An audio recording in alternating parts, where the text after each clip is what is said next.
What? I can be sued 13 years after I finish a project? Yes, yes, you can. Let's get started. Hi, everybody. This is Alex Barthet with thelienzone.com. Today, we're going to talk about how long you have to be sued on a construction project for construction defects.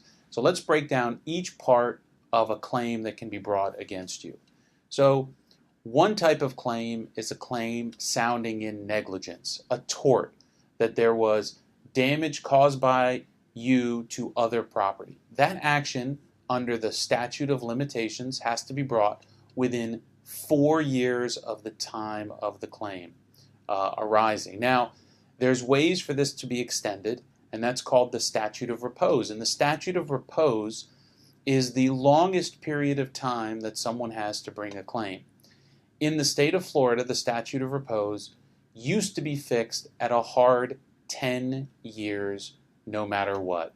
But recently, with an amendment to 95.113C of Florida statutes, that time now has some opportunities for contractors and subcontractors to extend it. We're going to talk about what that is in a minute. But now understand it's more than 10 years. The other types of claims that can be brought against you are contract actions. So someone claiming that you breached your contract with them.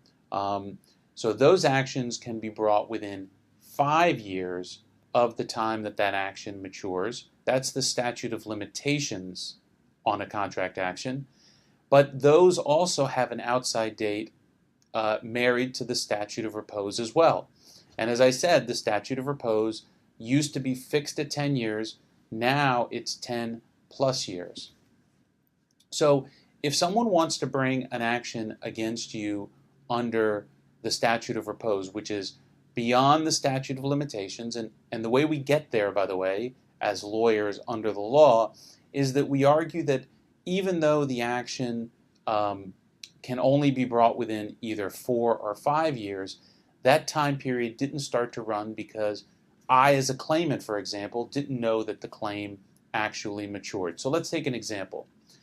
There is a potential claim on a roof leak, but I, as the owner of the property, look up, I don't see any leaks. And that goes on for 8 years. And then on the 8th year, I now come to learn that there's a roof leak. So my time to start the action is 8 years after the project was finished, but I now have an outside deadline of what used to be 10 years, and now I'm going to tell you about the change in the law under 95.113C. And that is that any potential claimant that is named or a potential defendant that's named in the case has up to an additional year to bring that action against someone else. So let's take an example.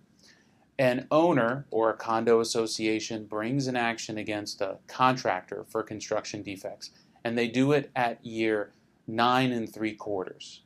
Now that contractor has 1 year from that point in time to bring in anyone that he or she knows may have caused the problem.